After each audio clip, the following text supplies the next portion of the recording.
नमस्कार दोस्तों, स्वागत है आप सभी का। हाल ही में भारत के लिए गर्व की बात है कि अब हम भी OIML सर्टिफिकेट को इशू करने वाली अथॉरिटी बन चुके हैं।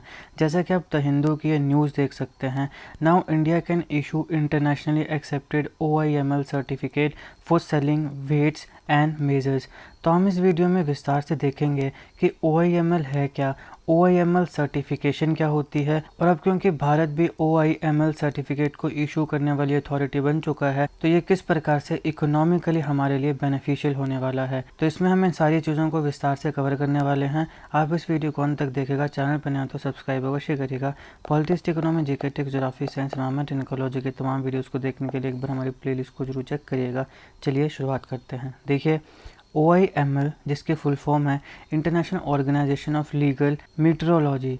यहाँ ध्यान दीजिएगा, ये लीगल मीटरोलॉजी है, यहाँ पे मीटीरियोलॉजी को मत पढ़ लीजिएगा। मीटीरियोलॉजी एक अलग चीज़ होती है, तो ये लीगल मेट्रोलॉजी है।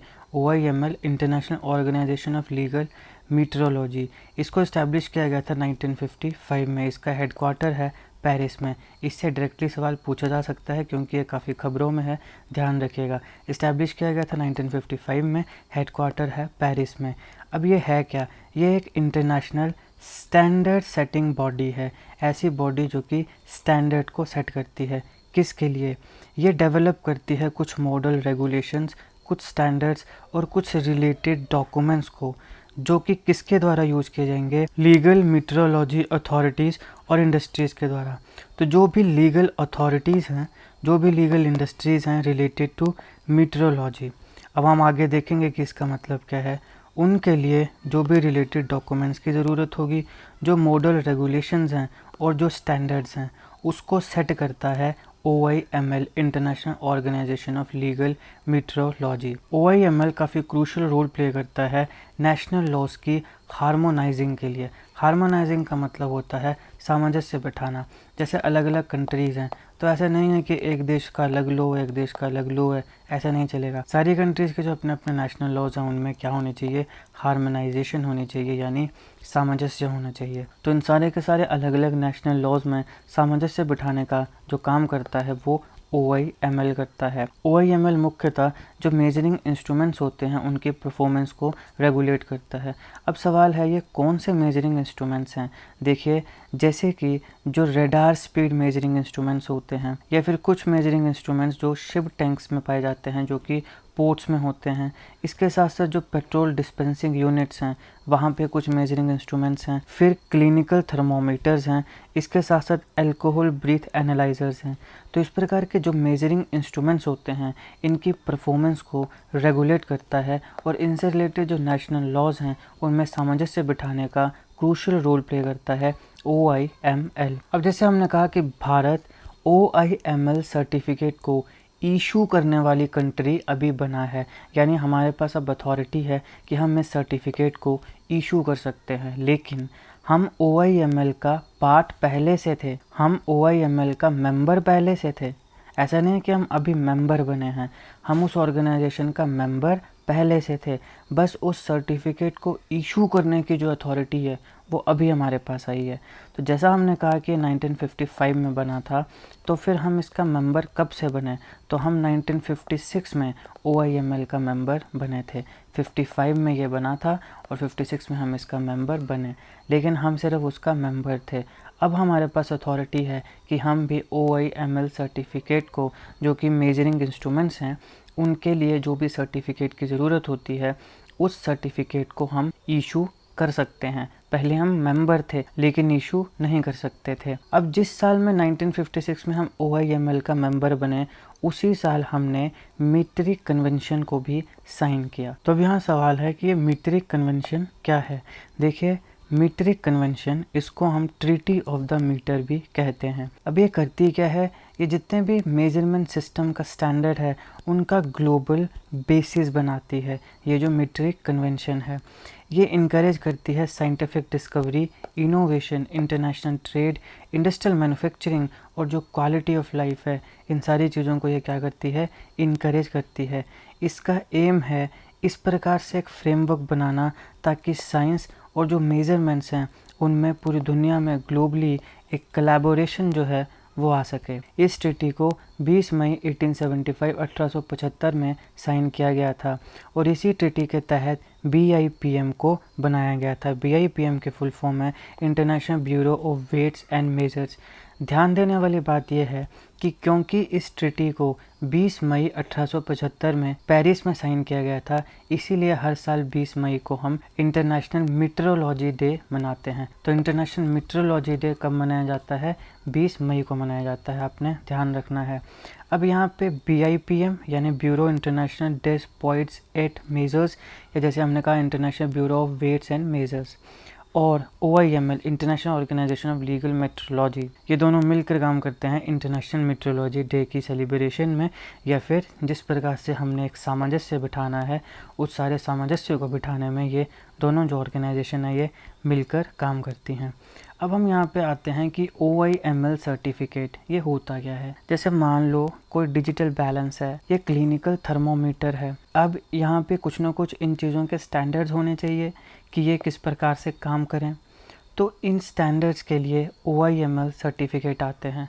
तो OIML सर्टिफिकेशन जो है वहाँ पे ये सर्टिफिकेट इशू करने का और रजिस्टर करने का सिस्टम है, किसके माध्यम से? अलग अलग इवैल्यूएशन या टेस्ट रिपोर्ट्स के बेसिस पे। तो जब भी मान लो कोई क्लिनिकल थर्मोमीटर या डिजिटल बैलेंस बनेगा तो फिर उसको आगे इवैल्यूएट किया जाएगा, उसको टेस्ट किया जाएगा। फिर अगर वो टेस्ट में अच्छा पास होता है, अगर उसकी परफॉर्मेंस अच्छी है, तो वहाँ पे फिर OIML सर्टिफिकेट दिया जाएगा कि अब इसको पूरी दुनिया में कहीं पर भी बेचा जा सकता है। ये पावर होती है OIML सर्टिफिकेट की। जैसे मान लीजिए कि आपकी एक X नाम की कंपनी है, आप थर्मोमीटर बनाते हैं। आपने थर्मोमीटर बनाया, अब उसे मार्केट में बेचने से पहले आपको OIML इस सर्टिफिकेट को लेना पड़ेगा, तभी आप पूरी दुनिया में इसको मार्केट में बेच सकते हैं। और ये जो सर्टिफिकेट दिया जाएगा ये कुछ इवैल्यूएशंस करके, कुछ टेस्ट के रिपोर्ट्स के बेसिस पे, यानी उसकी परफॉर्मेंस को देख के दिया जाएगा।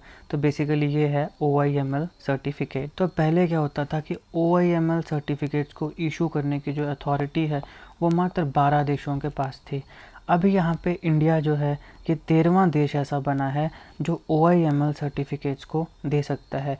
यानी अब हम भी ऑथराइज हो चुके हैं कि हम OIML सर्टिफिकेट्स को दे सकते हैं। ये एक सिंगल सर्टिफिकेट है जिसको पूरी दुनिया में एक्सेप्ट किया जाता है। जैसे मान लो भारत में एक कंपनी है, उसने थर्मोमीटर बनाया। अब भारत के बाहर अगर ये कहीं पर भी बेचना चाहता है तो क्या होगा? तो वहाँ पे जो 12 कंट्रीज़ थे, उन 12 कंट्रीज़ में OIML सर्टिफिकेट जो है वो इस कंपनी को लेना पड़ेगा।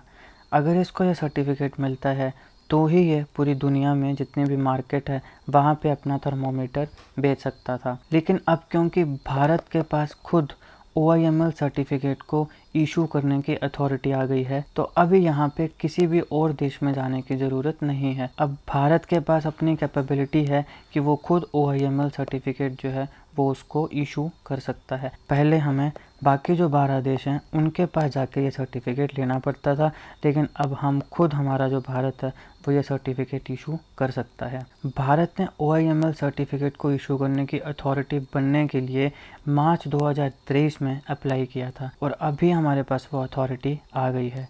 अब ये हमारी इंडियन इकोनॉमी को कैसे बूस्ट करेगा, कैसे हमें इकोनॉमिकली इससे फ़ायदा होने वाला है। देखिए, ऐसा माना जा रहा है कि ये जो मूव है ये इंडियन इकोनॉमी को अलग अलग तरीक़ों से काफ़ी हेल्प करने वाला है।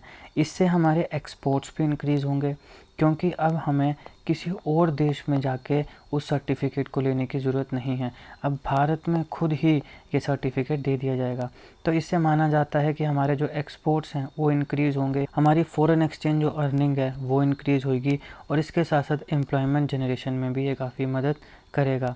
अब क्योंकि पूरी दुनिया में मात्र 13 ही देश हैं जिनके पास अथॉरिटी है कि वो OIML सर्टिफिकेट्स को इशू कर सकते हैं, तो अब हमारे आसपास की जो नेबरिंग कंट्रीज़ हैं या जो मैन्युफैक्चरर्स हैं वो मुख्यतः भारत आएंगे उस सर्टिफिकेशन के लिए। जहां उन्हें पहले कहीं और जाना पड़ता था, अब उन्हें कहीं और जाने की ज़रूरत नहीं है, अब वो सीधे भारत में आएंगे अपने उस OIML सर्टिफिकेट के लिए। तो इससे भी फ़ॉरेन एक्सचेंज के माध्यम से हमें काफ़ी रेवेन्यू जनरेट होने वाला है।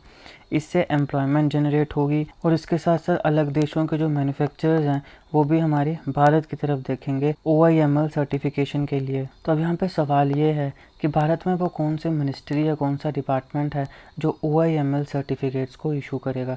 तो ध्यान रखिएगा, भारत में डिपार्टमेंट ऑफ कंज्यूमर अफेयर्स है जो OIML सर्टिफिकेट्स को इशू करने वाला है। तो ये था दोस्तों इस लेक्चर का एनालिसिस। यह हमारे भारत के लिए बहुत बड़ी बात है कि अब हम भी दुनिया के बहुत ही चुनिंदा देशों में, पहले 12 थे अब हम 13वां देश बने हैं, तो काफ़ी कम देशों में से एक देश बने हैं जिसके पास OIML सर्टिफिकेट्स को इशू करने की अथॉरिटी आई है। तो ये हमारे लिए गर्व की बात है और क्योंकि हम काफ़ी चुनिंदा देशों में से एक देश बने हैं इसलिए ये एग्ज़ामिनेशन के लिए काफ़ी इम्पोर्टेंट हो जाता है।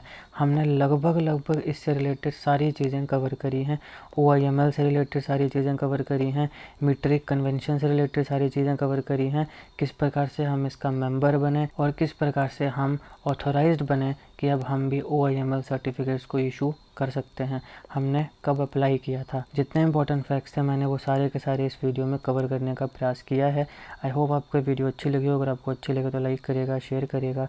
Politics, economy, GK, tax, geography, science, environment and ecology के तमाम वीडियोज़ को देखने के लिए एक बार हमारी प्लेलिस्ट को जरूर चेक करिएगा और जीके करंट अफेयर्स की ऐसी वीडियोज़ को देखने के लिए हमारे चैनल को सब्सक्राइब करिएगा। Thank you so much for watching.